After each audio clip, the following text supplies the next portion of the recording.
புறங்களில் சாய்ந்து இருக்கும் போதும் அல்லாஹ்வை நினைவு கூர்ந்து துதிக்கிறார்கள். வானங்கள் பூமி ஆகியவற்றின் படைப்பை பற்றியும் சிந்தித்து, ரப்பனா, இவற்றையெல்லாம் நீ வீணாக படைக்கவில்லை, நீ மகா தூய்மையானவன், நரக நெருப்பின் வேதனையிலிருந்தும் எங்களை காத்தருள்வாயாக என்றும், ரப்பனா, நீ எவரை நரக நெருப்பில் புகுத்துகின்றாயோ அவரை நிச்சயமாக நீ இழிவாக்கிவிட்டாய், மேலும் அக்கிரமக்காரர்களுக்கு உதவி செய்வோர் எவரும் இலர் என்றும், ரப்பனா, உங்கள் இறைவன் மீது நம்பிக்கை கொள்ளுங்கள் என்று ஈமானின் பக்கம் அழைத்தவரின் அழைப்பை செவிமடுத்து நாங்கள் திடமாக ஈமான் கொண்டோம்.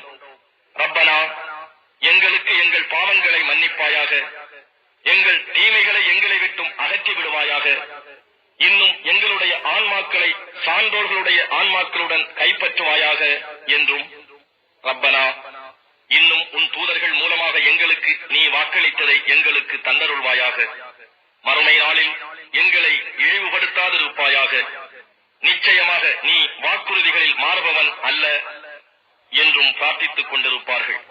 ஆதலால் அவர்களுடைய ரப்பு அவர்களுடைய இப்பிரார்த்தனையை ஏற்றுக்கொண்டான். உங்களில் ஆணோ பெண்ணோ எவர் நற்செயல் செய்தாலும் அவர் செய்த செயலை நிச்சயமாக வீணாக்க மாட்டேன். ஏனெனில் ஆணாகவோ பெண்ணாகவோ இருப்பினும் நீங்கள் ஒருவர் மற்றொருவரில் உள்ளவர்தாம். எனவே யார் தங்கள் வீடுகளில் இருந்து வெளியேறினார்களோ அல்லது வெளியேற்றப்பட்டார்களோ அல்லது என் பாதையில் துன்பப்பட்டார்களோ அல்லது போரிட்டார்களோ அல்லது போரில் கொல்லப்பட்டார்களோ அவர்களுடைய தீமைகளை அவர்களை விட்டு நிச்சயமாக அகற்றி விடுவேன். இன்னும் அவர்களை எவற்றின் கீழே ஆறுகள் ஓடிக்கொண்டிருக்கின்றனவோ அந்த சுவனவதிகளில் நிச்சயமாக நான் புகுத்துவேன் என்று கூறுவான். இது அல்லாஹ்விடம் இருந்து அவர்களுக்கு கிட்டும் சன்மானமாகும். இன்னும் அவனிடத்தில் அழகிய சன்மானங்கள் உண்டு. நிராகரிப்பவர்கள் நகரங்களில் உல்லாசமாக திரிந்து கொண்டிருப்பது நபியே உம்மை மயக்கிவிட வேண்டாம்.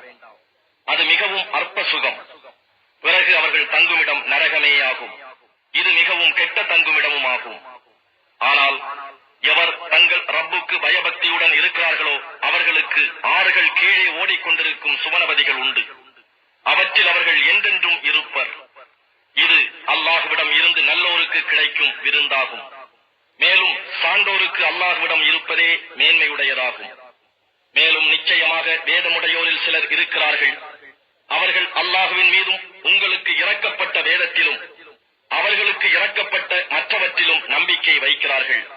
அல்லாஹுவுக்கு அஞ்சுகிறார்கள். அவர்கள் அல்லாஹுவின் வசனங்களை அற்ப விலைக்கு விற்க மாட்டார்கள். இத்தகையோருக்கு நற்கூலி அவர்களுடைய ரப்பிடம் இருக்கிறது. நிச்சயமாக அல்லாஹ் கணக்கு வாங்குவதில் மிகவும் தீவிரமானவன். மூமீன்களே, பொறுமையுடன் இருங்கள், இன்னல்களை சகித்துக் கொள்ளுங்கள், உங்கள் தம்மில் ஒருங்கிணைந்து ஒருவரை ஒருவர் பலப்படுத்திக் கொள்ளுங்கள், அல்லாஹுவுக்கு அஞ்சிக் கொள்ளுங்கள். இம்மையிலும் மறுமையிலும் நீங்கள் வெற்றி அடைவீர்கள்.